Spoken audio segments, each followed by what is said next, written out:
the season so far? Who's kind of highlighting the team, and just kind of how the team's performing so far? Well, I mean, it's a crazy year with the COVID. You know, we started running June 8th, I think it was. The UIL let us start running.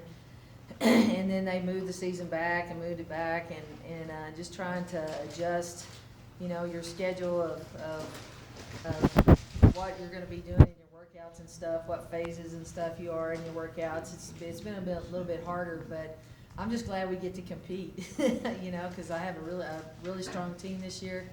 I don't have any seniors. I have all freshmen and sophomores and juniors, and it's just been nice to compete. Of course, we have to compete against the same people over and over and over because we can't go anywhere. But it's just nice getting to go out and, you know, show how the girls are doing.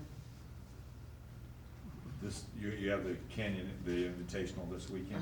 Yes, we Can run. you tell us about that? Yeah, we run Friday evening. The smaller schools are running on Saturday.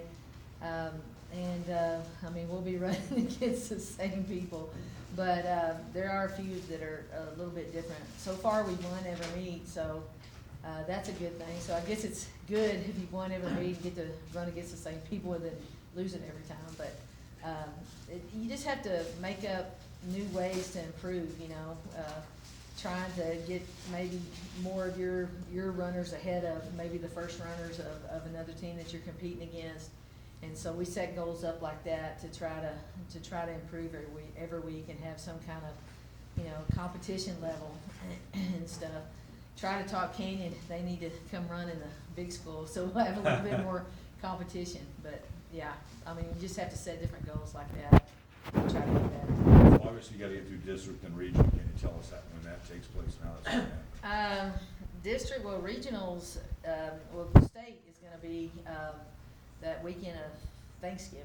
So the main thing about that is with them moving it back, because usually it was around the 1st of November, November 7th, something like that. But it gets colder here, you know, and we run in the mornings, and then we also run in the afternoon. So you freeze to death in the morning, and then you burn up in the afternoon. So we're just kind of deal with that. And then, you know, of course, besides COVID, you got all the other kind of strep throat and, you know, everything else. So you just try to stay healthy and hopefully be there at the end. Talk about some of the challenges you're having to go through with COVID and everything else. I mean, it's not like a normal season.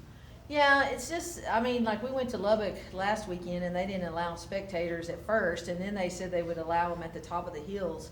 So it's kind of weird running when there's only 8 teams when you're used to going to a meet, and we went to some big meets, so there were tons of kids running, and now there's only 8 teams that can run, and so it's a lot smaller and a lot less crowd and, you know, people yelling, and of course at the Lubbock meet there wasn't any parents on the course, so it was kind of weird, you know.